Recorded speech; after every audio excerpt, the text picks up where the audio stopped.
So, what I want to talk to you guys about today is your emotional sequence, okay?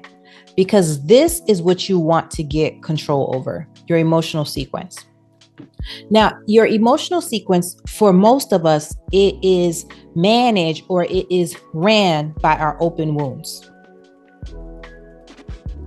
So, our open wounds, right, or what some people will call your pain points, is essentially dictating our emotional sequence. So, examples of open wounds that you may have may be you need to feel safe, it may be abandonment, it may be rejection. These are just examples, guys. It may be you need to be in control, it may be shame, it may be guilt. It may be, you don't want to be betrayed. You're fearful of that. Failure. You do not want to go through that. Right? So these are different open wounds that we may have. Well, what these open wounds do is they create a sequence. So for the sake of this example, let's use control. Okay. You have a fear of relinquishing control or someone else being in control. Now, let's say someone steps into the picture and they trigger against that. And now you feel like, oh my gosh, I'm losing control. Well, what's going to immediately happen is your emotional sequence is going to be enacted. So it's always going to begin with that trigger, right? Okay, so there's a trigger and now the emotional sequence for control is enacted. So what does that emotional sequence look like? Again, it's different from all of us, but this is kind of giving you an idea of what that may look like. So here it is. I'm going through that. So you might say, oh my gosh, wow, I do not feel safe right now. I need to be in control. That immediately you're going into fear, which is leading you, for example, into a panic. That panic is now leading you, let's say, into hyper-vigilance. Okay. That hypervigilance may now cause you to start pushing people away, and that might cause you to go into hyper independence. That hyper independence may lead to you're seeing that it's not working out. You're seeing there's a problem. You might even just move into avoidance. From that avoidance, for example, you may move into withdrawal. Okay, you know what? I'm not winning, or this is not working out how I thought I was going to do. It's time for me to withdraw from that situation. From withdrawing from that situation, here you go. You feel guilty. You feel shame. Now you're feeling guilty. You're feeling shame. Now you're upset by the fact, you're frustrated by the fact that you feel these emotions and these feelings. And then now you go into numbness. This is me giving you an example of this, okay? So this is the type of sequence, for example, that we may go through. This is the type of sequence that we may be dealing with.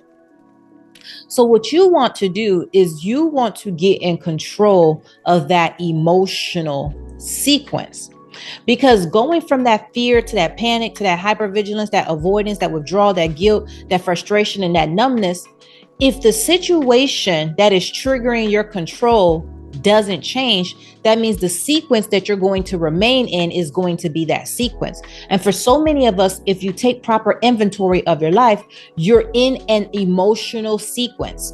It's one feeling that causes this feeling, that causes this feeling, that causes that feeling, that causes this feeling. But here's the thing. It's not just feelings. There are actions that follow along with that. So at the beginning of this episode, what did I speak about? Sometimes you're in a situation where you are feeling a certain kind of way and you end up making a decision. You're like, oh my gosh, why did I do that? Why did I do that?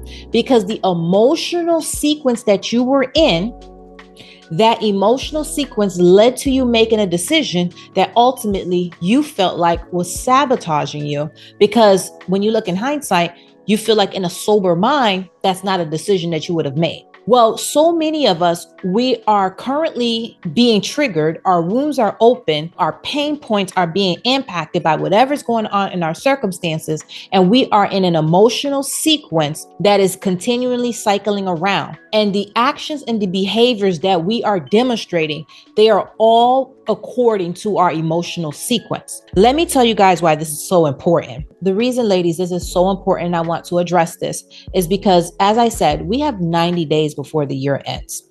And in those 90 days, how do you want to go into 2025?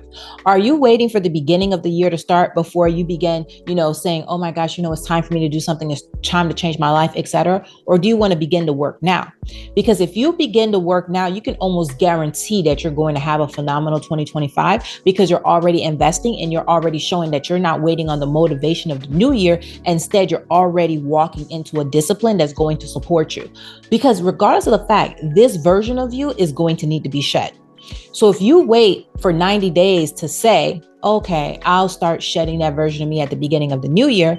Well, guess what? If it would take 90 days in order for you to shed that version of you, that means you're really not going to get started in this new year till March, because you're going to still have to begin the beginning of the year, shed that person, and then go into doing the things that you want to do to walk into that version of yourself or that version of your life that you're manifesting and creating. So the emotional sequence that you are currently in, it currently has habits because of the thoughts that are going on. It has habits, it has behaviors, it has actions that it's taking that is counterproductive to what you say you desire in life. The emotional sequence that you're in is counterproductive to what you desire. So you have to be intentional. It's so funny. We're waiting on our circumstances to change in order for our emotions to change. But we have to change our emotions in order to change the circumstances. It's the paradox of life. We will literally go through a trauma. The trauma impacts us. And then if we want to change the impact the trauma had on us, we have to first change internally, then go out and change externally. It's literally the cycle of life. So whatever experience you had, I understand that the initial impact is what put you to the state that you're in. But now you have to take control. You have to take authority. And now you have to say, no, this thing right here, I'm not going to let it ruin me. I'm not going to let it control me. Instead, I'm going to walk into a new sequence. I am going to take control of the sequence I'm in.